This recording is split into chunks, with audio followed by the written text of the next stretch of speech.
And we are live, the Great Cornholio chat number 1. I am joined here by Andrew, and I'm trying to read the name at the bottom of the screen, even though you just told me that. Jaden. Jaden, there we go. I will get names eventually as I do more of these, but Andrew and Jaden, good to see you guys. Too. Good to be here. And so I wanted to do these set of videos because I wanted to interact with Nebraska fans and get their opinions on what is going on. When I came up with this series, I didn't think that we would have so much news so close to the season. I put out a tweet saying, hey, if anybody wants to do these videos, feel free to do so. And now we have news, or some people are calling it news. Some people are not calling it news, but we'll get to that. We'll talk about Illinois a little bit, and we'll also talk about maybe what our season expectations are, because everybody has kind of different barometers for what they want to see out of this Nebraska football season, as well as, what they expect out of certain players. So, Andrew, since you're the guest and you have notes and I'm completely off the cuff, Andrew or Jade, take it away. What do you want to start off with tonight? I think we could probably start out with the big news that happened, outside of our topics that we were going to discuss, but with the whole NCAA investigation, all that stuff, So, I mean, I think we're all kind of under the general consensus that, one, it's bullshit that we're the only ones getting called out on it when every other team does it. Blatantly Michigan, you're not getting news about it at all. And the rumor mills start going, it's just a way to, be able to fire Frost and not have to pay his buyout, things like that. So I just think it's kind of nothing really. If anything, we might get a slap on the wrist. But I do kind of don't understand, like I do and I don't. Obviously when you're a media member, your whole job is to get clicks, right? That's how you get paid, So of course they're gonna blow up Nebraska. But I would think you would blow up Michigan too. Michigan's got a passionate fan base. That's the one that kind of threw me off for a little bit. Well, I think in my opinion, Nebraska, our fans have been the most vocal. Yes, we're passionate, but we're also extremely vocal, especially when you talk about last season, how we really wanted to get things going and get, and to have a season.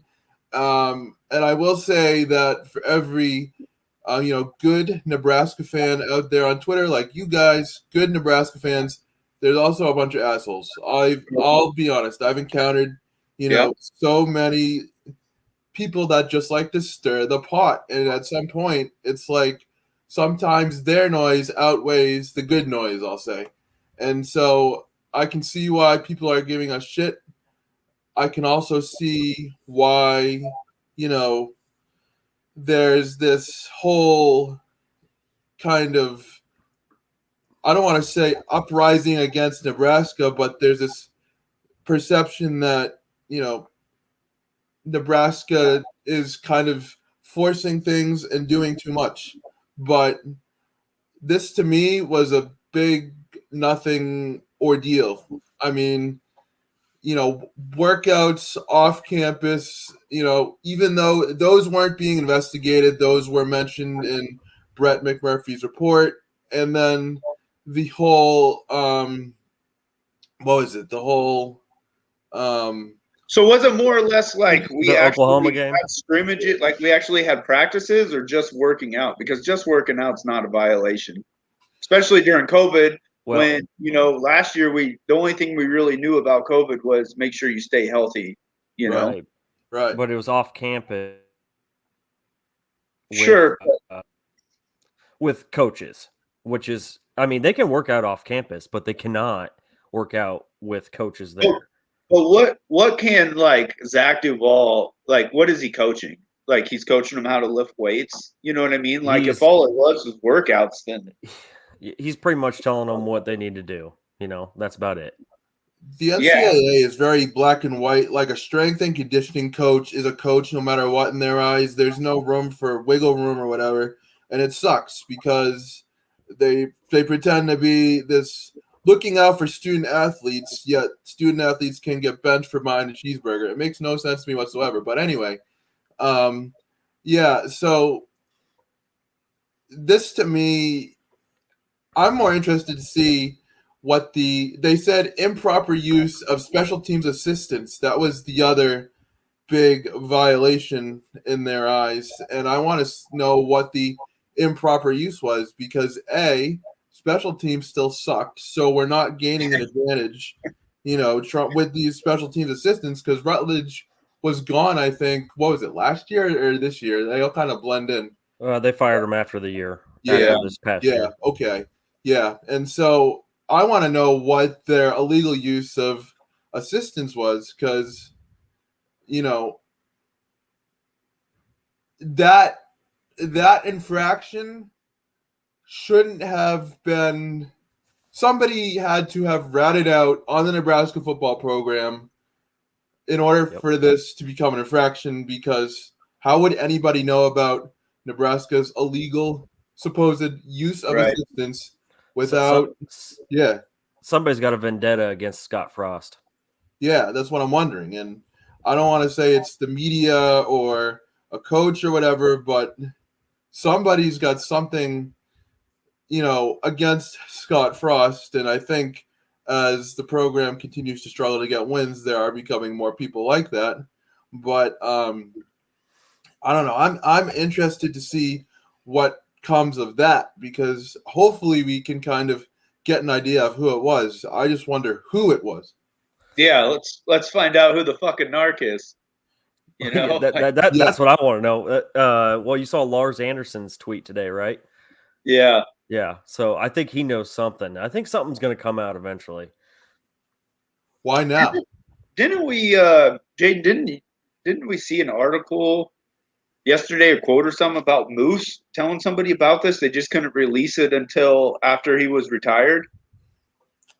I saw something about that in passing. To be honest with you, so many things were flying around yesterday that I saw a bunch of things in passing, but I wouldn't be surprised if that's why he retired early, only because he retired early and Nebraska paid him what?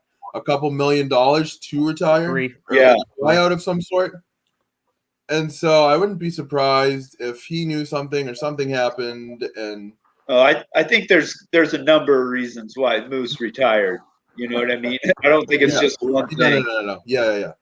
I mean, to me, kind of off on a little segue here, Moose was like the Queen of England. He was the figurehead, but you never heard really much from him at all unless it was like a media interview. Right. Unless, they just need somebody to go fall on the sword or, whatever, like with the Oklahoma game shit. So, speaking of that's a whole nother topic. What did you guys think about McMurphy bringing that back in?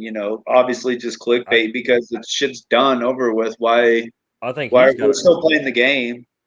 I think he's got a problem with Frost, apparently. Well, I think he's just trying to get paid. I mean, well, yeah. He made that whole article about himself. If you didn't read the whole thing, yeah. I mean, it was literally, I did this, I did that, and it's get out of here, man. Yeah, I mean, I got no love for the guy whatsoever. Yeah. People are very good, analysts, writers, whatever, at riling up Nebraska because they know it will get retweets, they know it will get views, and they know it will get clicks. So in McMurphy's case, I could see where that could have been, I want clicks, I want attention.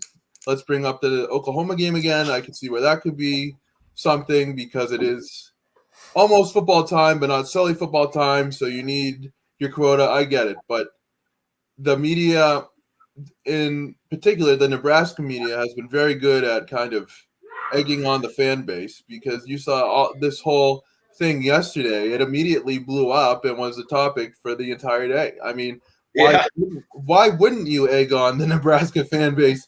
You can literally have clicks, engagements, things like that. Public enemy number one, people picking on you, but people clicking on your profile and, trying to get things done. So it's really kind of the Nebraska fan base has a tendency to eat itself, and I love the Nebraska fan base, but it tends to eat itself, and anything is going to get them going. And the Oklahoma game, with passion comes errors too. Yeah. You know what I mean? The more passionate you are, the more you're not filtering your emotions, your speech, your everything like that. So, of course, there's going to be room for errors, like us popping off over one win, but then go and drop 4 more after that. And then so of course people are going to come and talk shit to us when we're down. Yeah. But comes with territory, I guess. I agree, and I hope that this year turns the tide, because I think Frost's seat is already warm with a new athletic director, and if it doesn't change this year, I could see changes. I don't know how you feel about that, Jaden, but that's kind of what a lot of people today. I don't know, T, if you saw. Well, you probably saw it all. Both of you probably saw it all with who Thomas started it. Oh my gosh, it was like nonstop. I'm like, oh, just stop. But who you gonna go get? I mean, come on. Yeah, that's the thing. Is like, that's exactly it. Like, we're not gonna get some splash higher. We got to find the dark horse out there, right? So it's like, what, they're a dark horse for a reason. You know what I mean? Like, but yeah, to you guys' point, we're not going to get some splash higher after we just went through firing 2 coaches at the 4-year mark. Yeah, and not only that, but Frost still has a lot on his contract. I think his contract is up, 2026? It's also a $20 million buyout.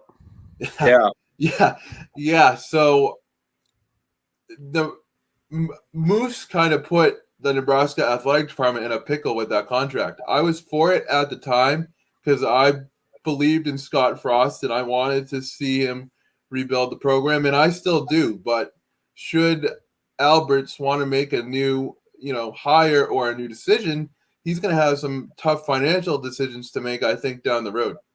Well, that's what people were saying that today. This is their out. They're trying to create cause for getting rid of Scott Frost, but I don't buy it. I think it's I don't buy it either. I mean, it's 10 days before the Illinois game. You really think that they're going to try to drum up cause now? Right. Like, and I think if we go back to what Trev said before, is doesn't necessarily measure success and progression in wins and losses only. You know what I mean? It's like how are we playing in the games? Like, are we winning the ones that we should? Are we at least close in the ones that we normally be getting blown out in? Things like that. So, like, to one of your topics was what are our expectations for the season? I think a healthy expectation should be 6-7 wins. I ideally would like to see 7 just to get us above that 500 mark.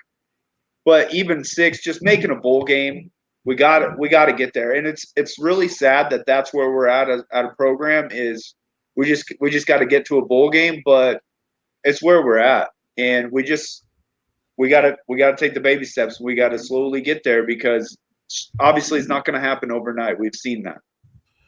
Yeah, and I think when you look at the recruiting, it's going to do wonders if we can even at least make a bowl game, because Frost has done a better job and the coaching staff has done a better job of recruiting in state. But I really would like to see us kind of continue to build a fence around the state of Nebraska, especially Bellevue. Yeah. Yes. And, I think making a bowl game will go a long way. I think having a football-centric athletic director, somebody who's familiar with Nebraska football, who lived it, who played it, I think that should be able to help Frost, but time will tell. We'll see. Yeah. I don't know, Jade, what do you think? How much do you really see, like, Trev and Scott, like, I guess, like talking like that. To me, it's just going to be more like, he'll watch, he'll see what you're doing, but he's not going to like meddle into Frost's shit. You know what I mean? No, there's no way.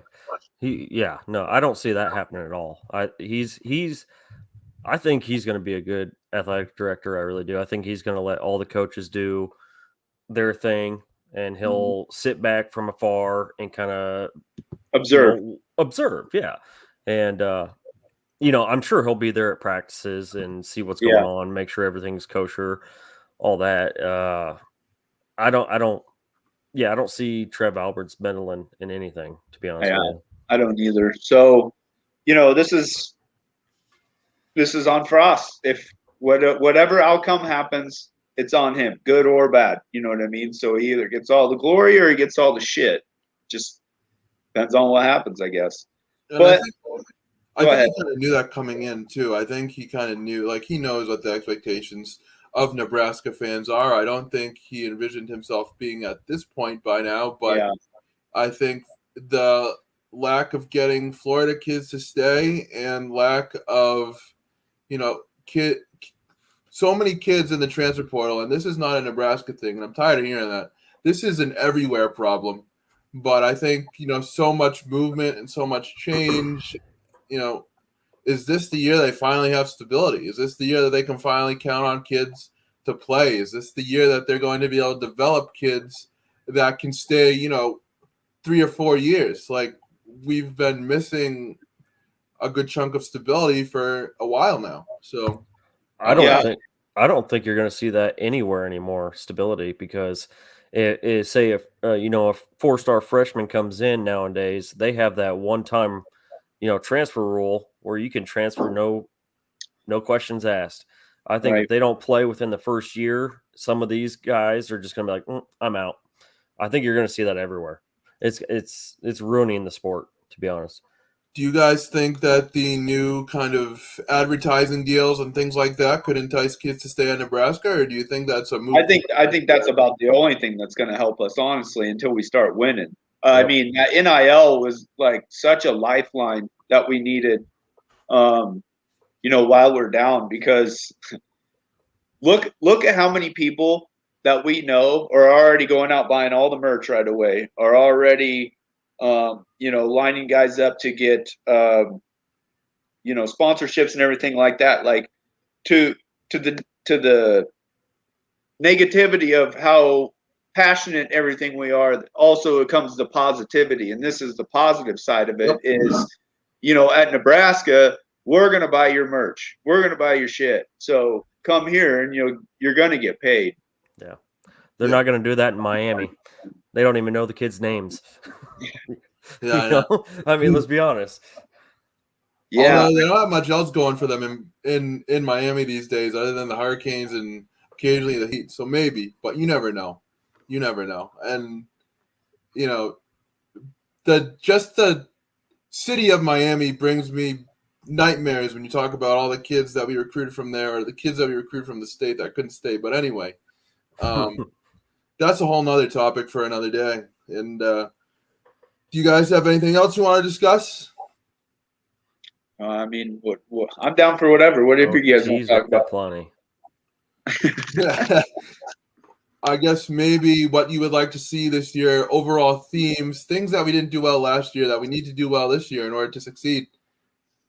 Yeah, I think for me, I'm really excited to see the wide receiver group, see what Adrian can do with those guys, along with the tight ends too, just to see the whole passing game. We got to make a leap there. I mean, it was so nice not having to worry about the kicking game last year, though. Ugh, it was so nice. I can still remember Lane McCollum, God bless him, barely making a field goal to win it against Northwestern, and us missing kicks left and right, and then having Connor Cope come in and win Big Ten Kicker of the Year. That was such a relief. Ugh. Yeah, I think the defense is going to be fine. I think the group that, like, outside of like diehard Husker fans, like in our group chat, like I'm talking like casuals, like the D line, I don't think gets talked about enough. I think they're gonna really anchor down for us this year and help get some pressure, which we need. We need to get pressure on the opposing quarterback pad. We haven't been that great at it in the past. Well, since Randy Gregory.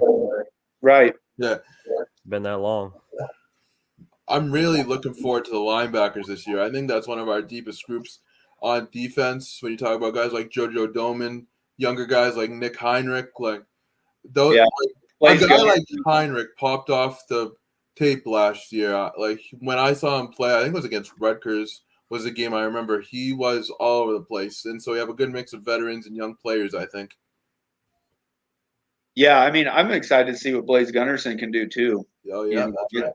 I think he'll, come along here once he gets some reps in, get some game action. So. And a guy like Nash Hutchmacher, the polar bear. Yeah. The kid's massive. I mean, he won't be starting, but he'll definitely come in relief. And I mean, how big is that fucker? 6'4", 325. Yeah. I'm gonna look. Hold on. He's big. Yeah, he's 6'4", 325. I got it written down. Wow. Okay, that's a big man. That is like offensive lineman size. Yeah. Yeah, he's a big dude. So, yeah, so I think some of the other freshmen, I'm excited to see are definitely Yant. Mm-hmm. I think he'll do some good things. Gabe Irvin Jr., of course. Mm-hmm. But I think it was nice to hear yesterday that Sevion's not the number one officially, but kind of there, because that's my guy. That I've been on quite a bit. So he was. I bet that got you. I bet that got you hard, didn't it? Oh, you should have heard me in the I was getting a little cocky. They didn't use the running back enough last year, and I think you might have seen Marquise Stepp's quote earlier on Sunday when he basically said that Nebraska is not playing foo-foo football like USC. They want to run the ball down your throat, and that's what I want to hear, considering we ran it like twice last year. So that's what I want to hear, and I think it'll be important that we utilize the running backs. It'll help with balance. It'll help take the load off Martinez. That's what I want to see. Whether or not that happens, because we seem to have in aversion to the running game, like that remains to be seen. But that's what I want to see. Yeah, I think the offense is going to look way different this year than it has the past 3 years. How so? Just the bodies we have now. I mean, we got so much depth. It's going to be different. Size. I just feel it. How worried are you about the offensive line? Depth, size, like everything. Being so young and inexperienced. The offensive line? Yeah. That is a little bit of concern, but the way they've been reading, supposedly they're supposed to, you hear all these good things about them. So time will tell. It can't be worse than Matt Farniok. So yeah. I was gonna say the bar's not set too high, so me personally, I'm not too worried. I like the potential of the younger guys, I really do, but we'll have to see. I mean, I'd rather play, inexperienced younger guys who can grow and learn than veterans who can't block for shit. Like honestly, I'd rather have that. Yeah. So right. Yep. Yeah, I'm right there with you. If people like Farniok aren't getting the job done, you might as well fucking throw in the new guy and see what he can do. I'll be interested to see how the snaps are this year, because we've heard all the praise about Cam Jurgens, and I admire him for taking the center position, but good God, he gives me a heart attack. He really does. I think he'll be cleaned up this year. I really do. You got a whole off season to work on and get that shit cleaned up. Last year with the COVID and everything, you didn't get as many reps and practice and everything like that. So I think having a full off season will help. It was messed up for everybody last year. It was just a crazy year all around, and all things considered, I really liked, the fact that we used our tight ends more at the end of the year, the fact that our offense was a little bit more wide open, towards the end of the year. I mean, I wish some of these things happened more at the beginning of the year, but it at least gave us a look into what we can kind of expect. Matt Lubick has his fingerprints all over this offense, and you started to see it at the tail end of last year. I'm hoping that with guys like Sean Hardy and Camonte Grimes and guys like that, real playmakers that we'll be able to see. Latrell Neville's another one. Yeah. That we'll be able to really see this offense open up, because I think, I hate to say, oh, Riley left the cupboard bare and use that as an excuse, but I feel like this year we'll really get to see what type of offense Scott Frost and his coaching staff have wanted to run, because now they have all the guys that they want. On the same token, they have all the guys that they want and the offense they want to run. So if it fails, it's most certainly on them. Yeah, I mean, I think definitely after that first year, once they underestimated what they could do coming into the Big Ten, and they just thought speed kills, and that's all it's going to take. And unfortunately, they learned you got to have size in this league, you got to have power, and we finally got the size and the power. So it'll be interesting to see. It'd be interesting to see how much more balanced our offense is this year. I generally think that's going to be the key for us, is making sure we stay balanced, don't get too one-sided on either running or passing. Well, it's interesting too, because speed kills in the Pac-12 at Oregon, where Frost used to be with Lubick, I believe. So, but that's not going to fly in the Big Ten, like you said. So I think maybe this year and this offseason, they kind of realize that and want to, like I said, they want to use the running backs more. They want to kind of play a more aggressive brand of football. They have very tall receivers. And so I think they're starting to kind of mold it into not only a style that they feel comfortable with, but also a style of play offensively that fits the Big Ten a whole lot better. Yep, agreed.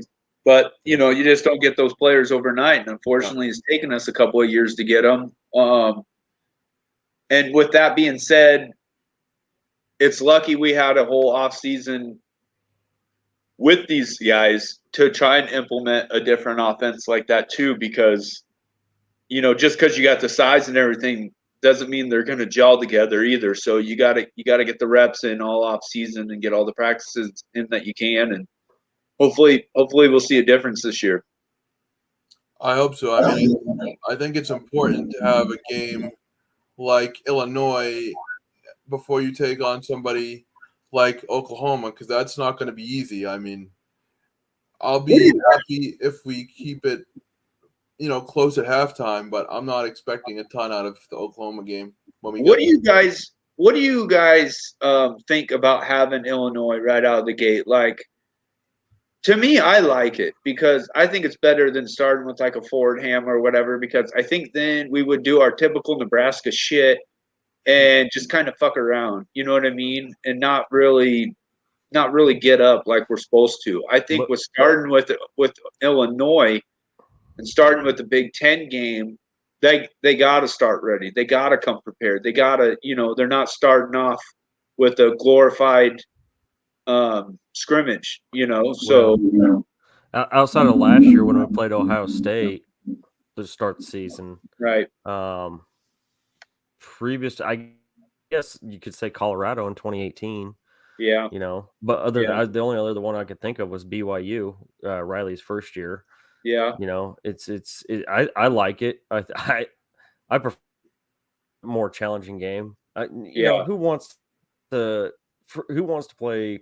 Who wants to brag about beating Fordham or whoever?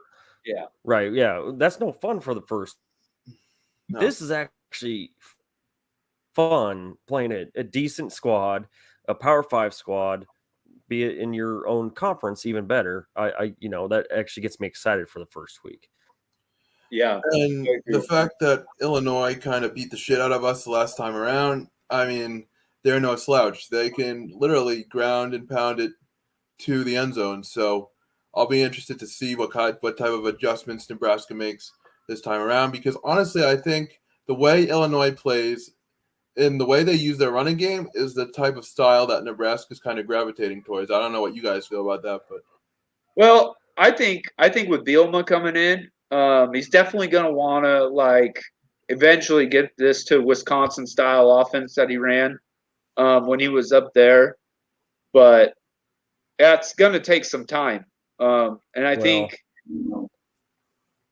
right now he has a different offensive coordinator than he's ever had. It's not like your Wisconsin type offense. No, because their offensive coordinator is Tony Peterson, and he likes a passing attack offense. Right.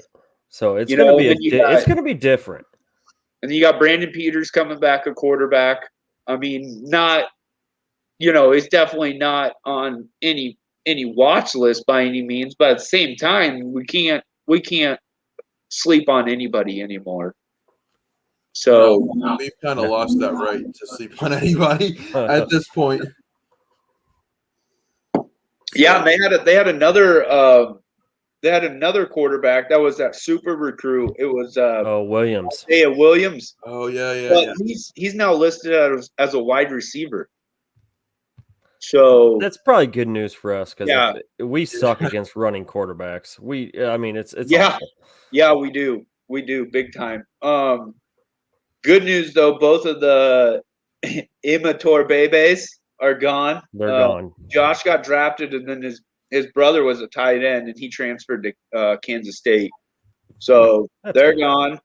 That's good. But they do have some sneaky good talent. So hear me out here. They got a 6'3", 210 Miami transfer. His name Brian Hightower.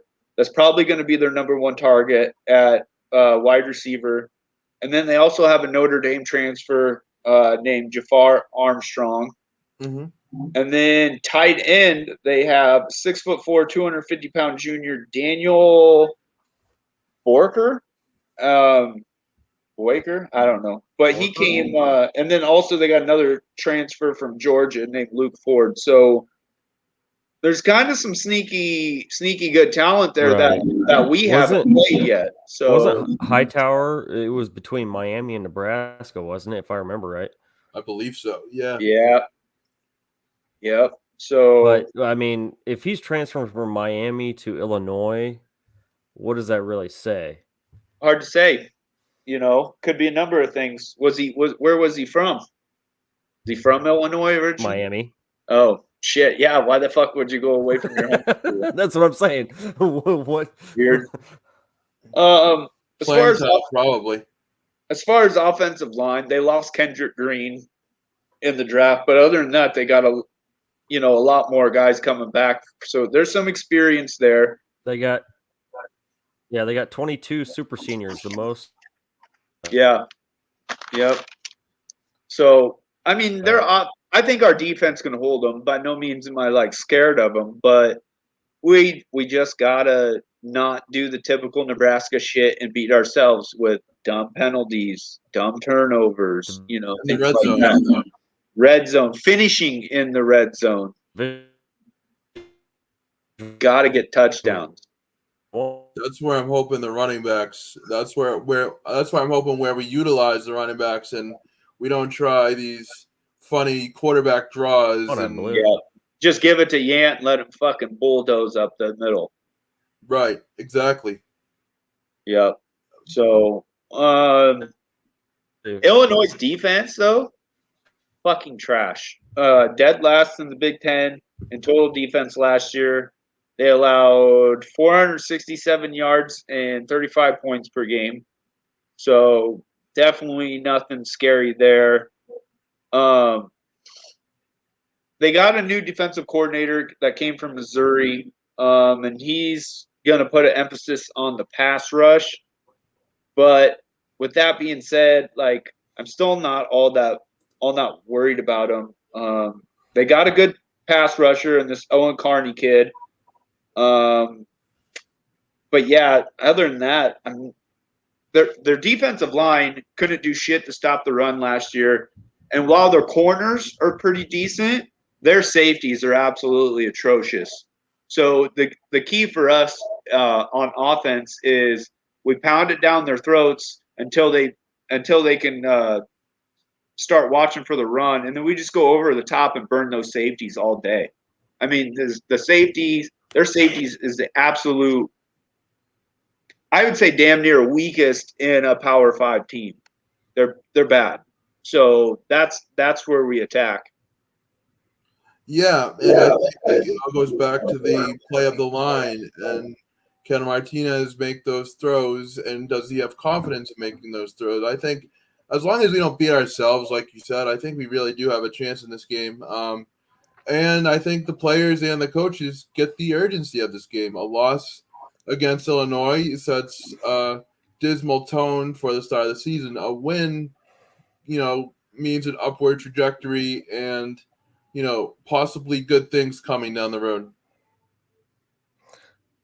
It's going to set the tone of the season, I think. Yeah, it absolutely is. And I don't think this is, I mean, yeah, a win's a win, but I think we gotta come out and win by, I'd say at least 17 points. I mean, we gotta know that we aren't, that team's gotta get some confidence going in a major way.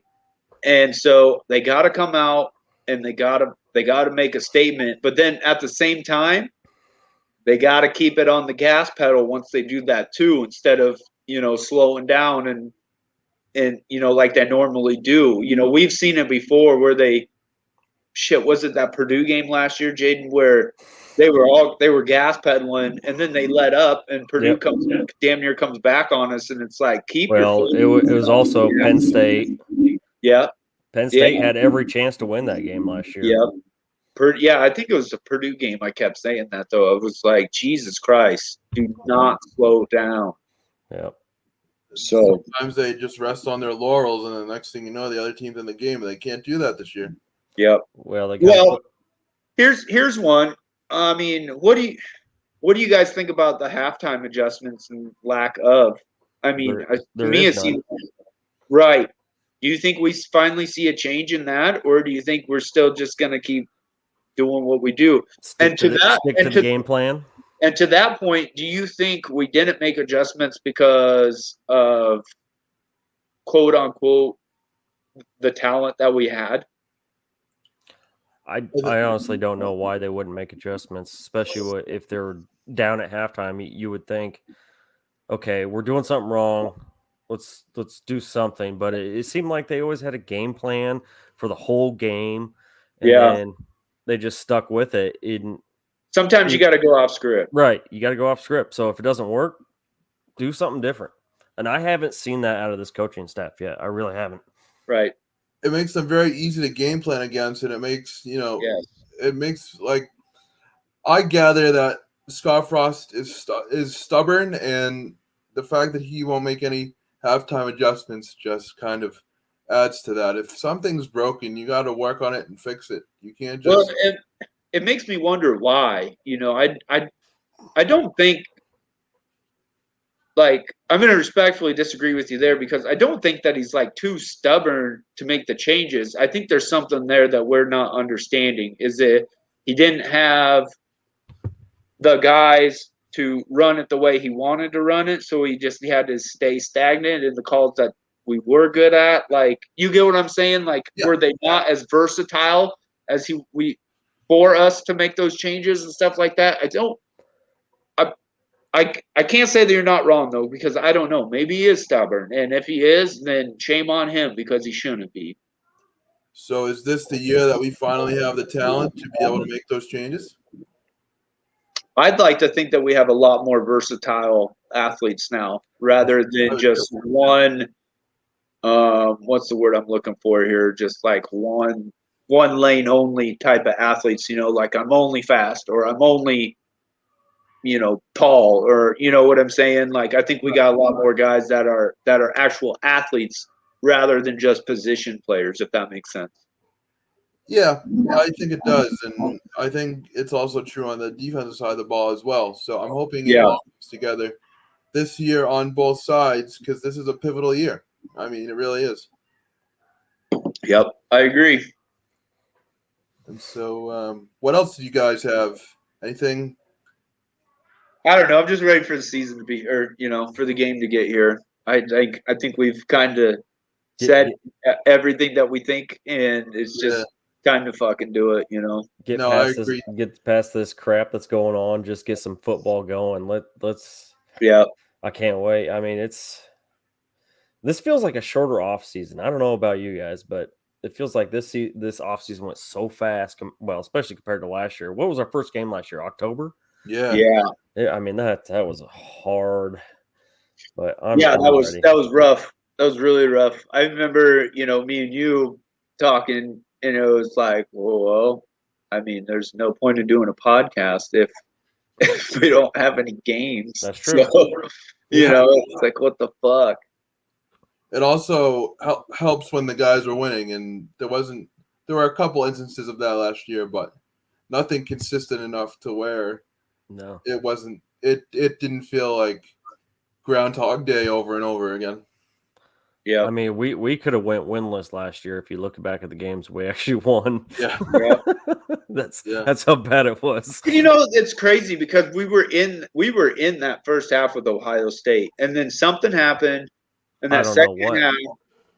They made all the adjustments that we didn't. They kicked our ass, and then it's like it's very much this whole if we're not firing on all cylinders, then we're just like completely depressed. You know what I mean? Like we're a very bipolar team. Like it's not like a little in the middle here where we might swing, this way or just a little bit that way. We're either this or this. There's no middle ground at all. Maybe Ohio State figured out what we were doing, and everybody followed script that played us the rest of the year. Absolutely. I mean, when I can sit there from my couch and predict what we're going to run, I'm pretty sure the people that do it for a living can do the same thing. Screen pass. And for fuck's sakes, run more play action. Jesus Christ. Yep. And also, Ohio State has the ability to kind of not turn on the gas and then turn it on when they need to. They have those athletes that they can just do that when they want to. So, well, it's going to look a lot different than Ohio State this year, that's for sure. We have Illinois coming up in what? 9 days. 9 days? Wow.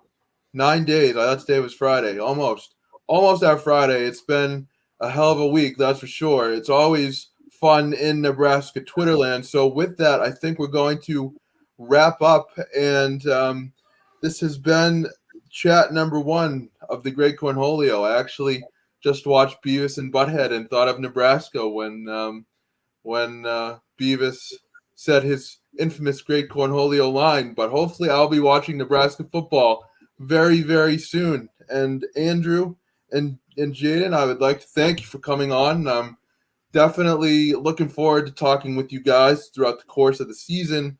And, I'll probably see you guys on the Twitter sphere because, I'm always poking my nose in places where I really shouldn't be. But hey, that's why I'm on Twitter. Well, thanks for having us on. Yeah, thanks for having us. We appreciate it. Anytime you want to come on the Big Red and More podcast, you just let us know. I absolutely will, because I'll definitely have a lot to say, I think, about the season. So I definitely will. Depends on how it's going. Yeah.